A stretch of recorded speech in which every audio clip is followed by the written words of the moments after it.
Well, here's a great question. It says in a geometric sequence, T5 is 1024 and your ratio is 4. Okay, that's great. The only problem is, well, I know I'll probably eventually have to find T1, but let's see what the rest of the question says.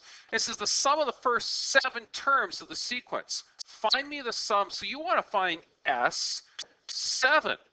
Oh, that's just a mess. Wow, how are we going to do that? Well, real simple. What you're going to do is you're going to use this here. We're going to find out what T1 is. We're going to generate the 7 terms, and we're going to go on with life. Huh? Okay, watch. Remember, we had an original formula of Tn equals to T1 r to the n minus 1. We know that T5 is 1024, which means I don't know what T1 is. I do know what the ratio is 4, but I also know that n is 5, so 5 minus 1. This is going to be really simple to do. Check it out. All you have to do now is find the T1.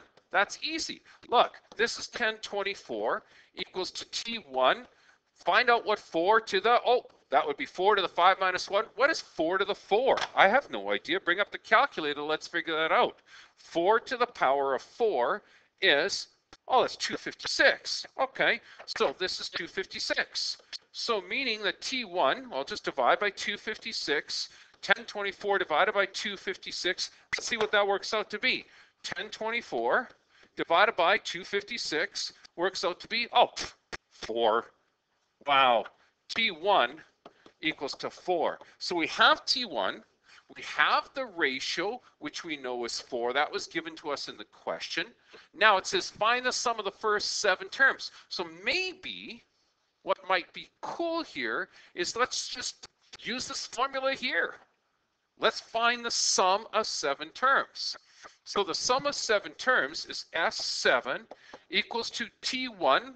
Well, we know T1, because we just figured it out, is 4. R, which we know also is 4, to the power of n, well, that's 7, okay. Subtract 1 over the ratio, subtract 1. The ratio being 4, subtract 1. Oh my goodness, we've got all the numbers. This should work out beautifully for us. So the only problem we have now here is just to do the algebra and just do the math. Okay, so BEDMAS tells us, start with the exponent. Here we go. Here we go. 4 to the power of 7 equals to, 16,384. That's 4 to the power of 7. That's this guy right here. Subtract 1 times it by 4.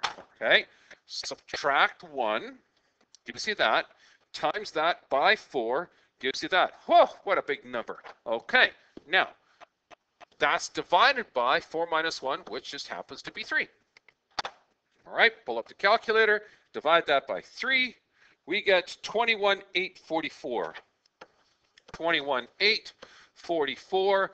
That's our sum of our 7 terms. So this allows us, this idea here allows us to go out and pick a formula that works the best.